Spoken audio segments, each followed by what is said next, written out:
अस्सलाम वालेकुम स्टूडेंट्स, आज हम ये डिस्कस करेंगे किस तरह आप हिस्ट्री ओ लेवल्स को 3 महीनों में कवर कर सकते हैं। पाकिस्तान स्टडीज़ 2059 ये आपका सिलेबस कोड है कैम्ब्रिज का, ऑफिशियल पाकिस्तान स्टडीज़ का। इसका जो फर्स्ट कंपोनेंट है वो है हिस्ट्री ऑफ पाकिस्तान।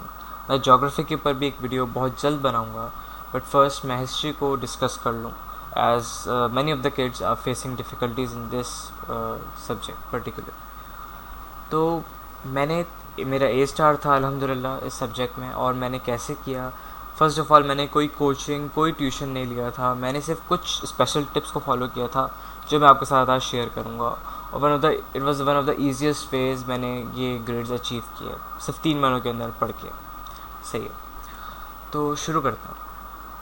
सबसे पहले आपको ये जानना है आप स्पेसिफिकेशंस यानी कि टू द पॉइंट चीज़ें सिलेबस में आपके क्या है और पेपर पैटर्न क्या है आपके CI O level Pakistan studies का।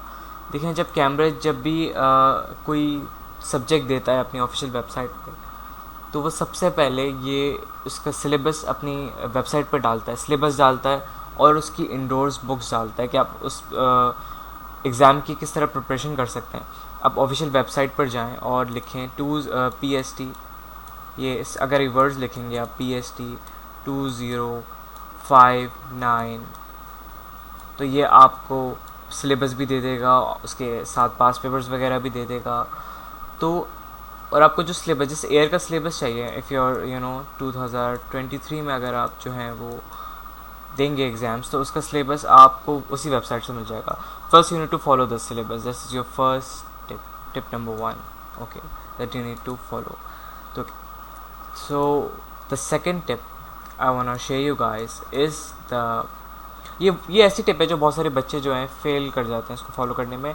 बहुत सारे बच्चे महंगे महंगे नोट्स लेते हैं और बहुत आउट ऑफ सिलेबस चीज़ें पढ़ते हैं जो आपके पास हैं ही नहीं वो चीज़ें।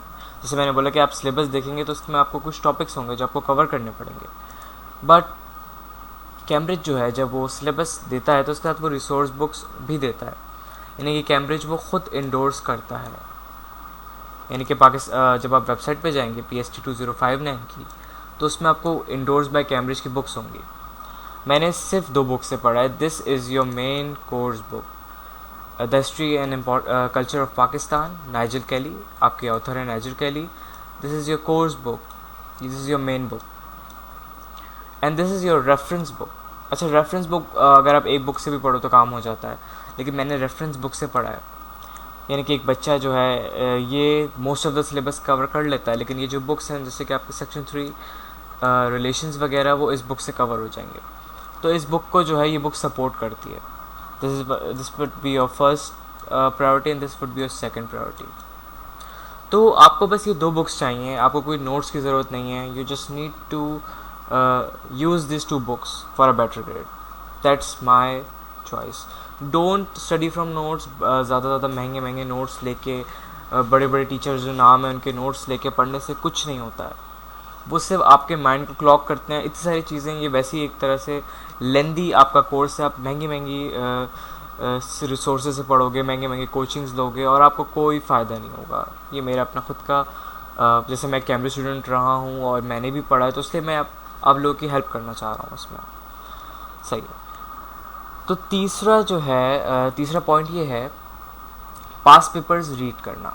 ये मेरी एक आदत थी। जैसे मैंने कोई भी चैप्टर ख़त्म किया, मैंने चैप्टर फर्स्ट पढ़ा है डिक्लाइन ऑफ मुगल एम्पायर, जैसे मैंने वो चैप्टर ख़त्म किया उसके साथ ही मैं उसी का क्वेश्चन अटैम्प्ट कर लेता हूँ। कभी कभी होता है, जैसे मेरे साथ भी होता है एज अ लेज़ी पर्सन, आप कोई चैप्टर पढ़ते हो, आप पूरा चैप्टर ख़त्म नहीं कर पाते, आप आधा चैप्टर पढ़ते हो, तो मैं रिकमेंड करूँगा as soon as you finish, या एज आपने जितना भी आज पढ़ा है उतना ही आप उसी का जितना आपने पढ़ा है उतनी ही पास पेपर कर लो आप सवाल। यानी कि फ़र्ज़ करें आपने डिक्लाइन ऑफ मुगल एम्पायर पढ़ा है, उसी का क्वेश्चन आप अटैम्प्ट कर लें, या अटैम्प्ट करने से ज़्यादा या पढ़ लें, तो आपकी तैयारी वो पक्की करेगा। सही। पास पेपर्स में क्या है भाई, आपको कोई कॉमन क्वेश्चन मिल रहा है, जैसे आप नोट्स बना रहे हैं अपने, if you are making your notes, there is a common question. कोई कॉमन क्वेश्चन आते हैं, बहुत सारे आते हैं, जैसे मेन क्वेश्चन आते हैं। वो हिस्ट्री में सारे क्वेश्चन रिपीट होते हैं, ज़्यादातर क्वेश्चन जो भी कॉमन क्वेश्चंस हैं उनको जो है अपनी नोट्स में पॉइंट आउट करें या अपने नोट्स में लिख लें। दूसरा, मार्किंग स्कीम्स। पास पेपर में जो आपको पूरे पूरे मॉडल आंसर्स लिखे हुए मिलते हैं, बट मैं ये रिकमेंड करूँगा कि मार्किंग स्कीम्स देखें, कि कैम्ब्रिज एक्चुअली क्या चाह रहा है, आपसे क्या लिखवाना चाह रहा है। जो कॉमन क्वेश्चंस हैं ना, उनकी मार्क्स स्कीम देखें और अपने पास लिखें, ताकि अगर वो रिपीट हो या फिर आप उनकी फर्दर प्रैक्टिस करें तो आपको आसानी हो। जो ऐसी टिप जो आपको समझे, दिस टिप यानी this is the fourth tip that is so important, that can make your 70% of the preparation. Yes, 70% of your history preparation depends on this tip. I am not wrong here. सबसे पहले आपको क्या करना है, A4 sheet paper या register what you have. I actually prefer you need to have separate sheets, separate A4 sheets और register sheets, वो आप इकट्ठा कर लें। और अब जो पढ़ रहे हैं इन 2 बुक्स में से, या फिर अपने स्कूल के लेक्चर्स ले रहे हैं, इनको पढ़ने के बाद जो है आप अपने सेपरेट नोट्स बनाएं। और उन नोट्स के अंदर आप जितना प्रिसाइज हो सकते हो ना, लाइक सिर्फ एक चैप्टर पढ़ो, उसके सिर्फ कॉजेज, रीजंस, क्लॉजेस और इम्पोर्टेंस क्या है उसके, और क्या क्या इवेंट्स हैं, आप जितना प्रिसाइज हो सकते हो आप उस इंफॉर्मेशन, उस बड़े बड़े पैराग्राफ्स को जितना क्लोज करके लिख सकते हो, यानी कि जितना उन पैराग्राफ्स में से एक्सट्रैक्ट करके, निचोड़ के। जैसे एक एप्पल है, हम एक जब जूस बनाते हैं हम, तो एप्पल के अंदर सारी न्यूट्रिएंट्स का पूरा निचोड़ के, मैं भी रिकमेंड करूँगा कि जो आपने जो बड़े बड़े जो पैराग्राफ्स हैं उनमें से छोटे छोटे जो हैं इंपॉर्टेंट पॉइंट्स अपने नोट्स बना के लिखना है, ताकि जब आप फाइनल CIs की प्रिपरेशन करो, यानी the night before your main exam, आपको इतना मसला ना हो और आप आराम से जो है रिवीजन करके नोट्स लिख लें। अगर आप सबसे प्रिसाइज बनाते हो, जैसे मैंने ये नोट्स बनाए बुलेट पॉइंट्स, तो उसमें आपको पास पेपर करने में भी आसानी होती है। When you are attempting a 14 marks question, आपके पास कंटेंट की कभी कमी नहीं आएगी। And as by far a fact is that कि अगर आप जो हैं, you need to at least read a chapter 3 times, not just 3 times skimming through, यानी कि आपने बस स्किम थ्रू कर लिया। आपको कम्प्लीटली कॉन्सेप्चुअली पढ़ना है चैप्टर को, 3 times एक चैप्टर को पढ़ना है एटलीस्ट। जब भी आप इस काबिल होंगे कि यार आप जो हैं वो कुछ कर सकते हैं, यानी आप उसमें से चीज़ें बना सकते हैं। इसका क्या है कि आप 2 बार एक चैप्टर है उसको 2 बार इस बुक से पढ़ो और एक बार इस बुक से पढ़ो, तो आपका वो चैप्टर अच्छी तरह आपको समझ आ जाएगा और कॉन्सेप्ट बैठ जाएगा उस चैप्टर का। जो एक चीज़ जो मैं फॉलो करता था वो थी mind mapping. Mind mapping is a technique, जैसे मैंने एक तरह से मॉडल दिखाया है, डिक्लाइन ऑफ मुगल एम्पायर। ये एक आपके पास एक 14 मार्क्स का क्वेश्चन आराम से बन जाता है इसमें से। इसमें मैंने क्या किया, इसके 10 पॉइंट्स हैं। One of the Aurangzeb religious reforms, फिर Aurangzeb's love for luxury items, फिर लेजी सक्सेसर्स, इस तरह सारे पॉइंट्स हैं। ये आपने एक डायग्राम, यानी कि this is your mind map. हमारा ह्यूमन माइंड जो है वो डायग्राम्स को ज़्यादा परसीव करता है अच्छे से, अनलेस आपके टेक्स्ट वगैरह से। तो अगर आप ऐसे माइंड मैप्स बनाओगे ना, तो आपका दिमाग आराम से उनको एनालाइज करेगा और आपको चीज़ें याद करने में, समझने में ज़्यादा आसानी होगी। And we have to go to the second last, that's your resources available online. अच्छा, कैंडिडेट रिस्पॉन्सेज, यानी कि कैम्ब्रिज जो है सिलेबस के साथ साथ कैंडिडेट रिस्पॉन्सेज भी डालता है अपने। कैंडिडेट रिस्पॉन्सेज और एग्जामिनर्स कमेंट्स एंड टेक्निक्स। अच्छा, सही कैंडिडेट रिस्पॉन्सेज क्या होता है? जैसे आपके पास एक आंसर होता है ना, जैसे एक बच्चा है जो बहुत पढ़ने में अच्छा है, one is an A star student, the second one is normal का बच्चा, that's your B student, and the third one is बिल्कुल ही बच्चा जो वाकई में कुछ पढ़ के नहीं गया, that's your E student. Cambridge क्या होता है, इन तीनों के आंसर्स को कॉपी करता है, तीनों को ये कंपेयर करता है कैम्ब्रिज, और जो कंपेयर करके इनके आंसर शो करता है। एक नॉर्मल बच्चे को जो है एक क्लियर कट एक विजन मिल जाता है, या फिर एक तरह से एक आइडिया हो जाता है किस तरह से आपको अपने आंसर्स लिखने हैं। अच्छा, एक जैसे कोई भी पेपर आता है, जैसे कि 2020 का पेपर है, कैम्ब्रिज क्या करेगा, उसको जो है उसमें से हार्ड क्वेश्चन है या कोई क्वेश्चन जो बच्चों से नहीं हुआ है, बच्चों ने कुछ पॉइंट्स कॉमन मिस्टेक्स किए, वो इस वाले टॉपिक यानी कि एग्जामिनर्स कमेंट्स में जो है और टेक्निक्स में उसमें ऐड करेगा। तो अगर जो बच्चा, ये बहुत सारे कोचिंग के टीचर्स नहीं बताते आपको, लेकिन ये 2 चीज़ें बहुत इंपॉर्टेंट है। One is candidate responses and the second is examiners comments and techniques. You will follow this and hopefully आपको एक अच्छा आइडिया हो जाएगा पेपर किस तरह अटैम्प्ट करना होता है। And the last thing and the most important, भाई पास पेपर्स। आप एक जंग में जा रहे हो, लेकिन आप अपना हथियार ही नहीं लेके जा रहे। आपको पता है भाई जंग लड़नी है, कैसे लड़नी है, मगर अपनी तलवार ही नहीं लेके जा रहे, गन नहीं लेके जा रहे, तो क्या करोगे आप? मारे जाओगे।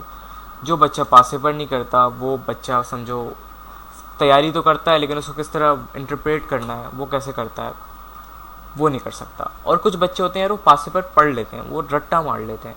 रेक्टिफिकेशन अगर आपको करनी है बेटा तो प्लीज़ ओ लेवल बोर्ड आपके लिए नहीं है। हाँ मुझे पता है इधर भी रट्टा होता है, बहुत सारा रट्टा है इस टॉपिक में, बट अगर आप मेमोराइज़ करोगे ना भाई, एक बंदा एग्जामिनर है जो 15 साल से पेपर्स चेक कर रहा है, आप उसको एक अपने रटे रटाए आंसर्स दे दोगे, do you think can he will like, उसको लगेगा आप बाकी सारे बच्चे जैसे हो और वो आपको मार्क्स नहीं देगा।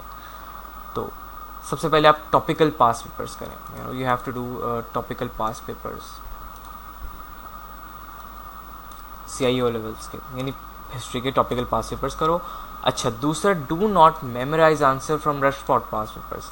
पास पेपर में से आंसर मेमोराइज नहीं करने, because examiners are always looking for individuality in your answers.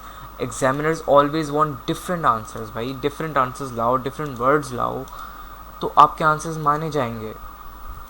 और जब आपकी तैयारी हो जाए ना, सबसे पहले टॉपिकल पास पेपर्स करो, and when you finish with the syllabus आप पर्टिकुलरली ईयरली पास पेपर्स करो, ईयरली पास पेपर्स पे आ जाओ, and from the newest sorry to the oldest to the newest.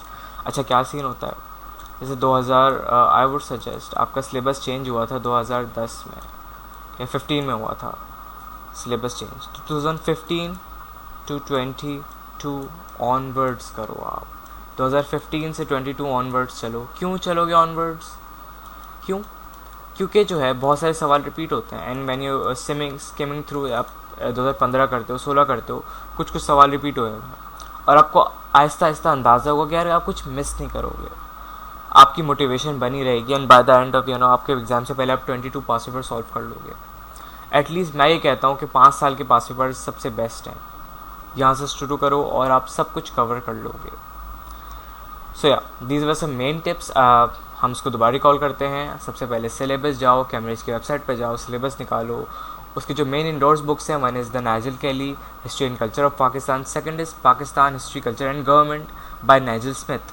Author के फर्स्ट नेम सेम है but last name different है, यानी different authors हैं, Nigel Kelly and Nigel Smith. Nigel Kelly से आपकी मेन कोर्स बुक है, इसे ज़्यादा पढ़ो अच्छे से, रेफरेंस बुक है उसको साइड में रखो, एक चैप्टर है उसको 2 बार इससे करो, 2 बार इससे पढ़ो और 1 बार इससे पढ़ो, टोटल 3 टाइम्स पढ़ो, 2 बार इससे 1 बार इससे। अगर इसके बाद भी नहीं आए तो पढ़ो, never give up. Okay, the third is topical, जो भी टॉपिक आपने पढ़ा है उसके पास पेपर्स फ़ौरन ही सॉल्व करो, फ़ौरन जो आपने आज पढ़ा है फ़ौरन उसके पास पेपर्स देखो।